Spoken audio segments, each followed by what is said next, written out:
Hi, I'm Dana Gould, and today we are talking about 1971's Escape from the Planet of the Apes.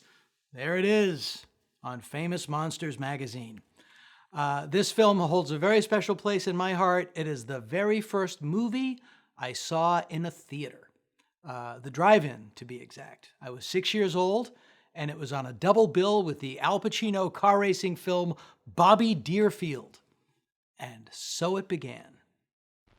This is Dr. Zira, her loving husband Cornelius, and little Milo. The most dangerous to man is little Milo.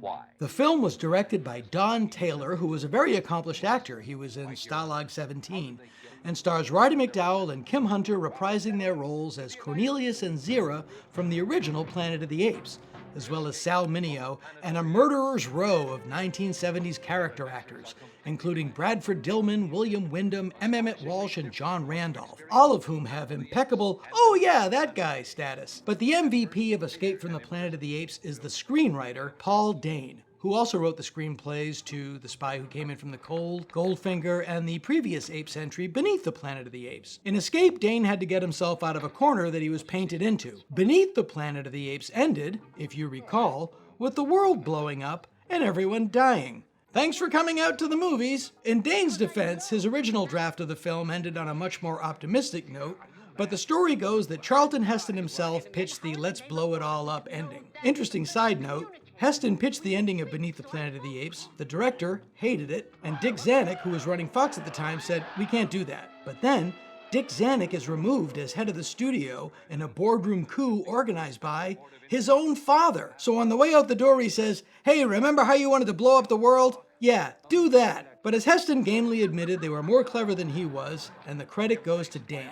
Unlike Beneath, Escape is quite lighthearted and downright fun. In a stroke of genius, Dehn decided to take the more sympathetic ape characters from the original and send them back to contemporary Earth and made an inverse remake of the original film. Logically, it's a little tricky to explain how they got Charlton Heston shipped from the first movie, but in reality, as I like to say, they traveled back to contemporary Earth the same way the original King Kong got to New York, by a smash cut. I've always likened the first film to being the biggest, best episode of The Twilight Zone.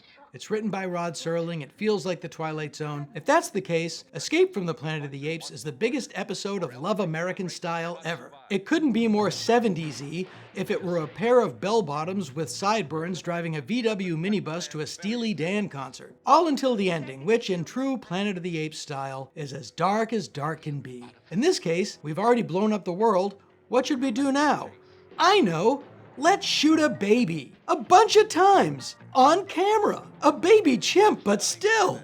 Regardless, Escape from the Planet of the Apes is an enjoyable, clever entry into the series that rejuvenated the franchise, and its ending set the stage for the euphoric conquest of the Planet of the Apes. I want that baby. If he won't give it to me, I'll shoot. Why was Washington thrown into a turmoil by this one baby? Stop him! Escape from the Planet of the Apes.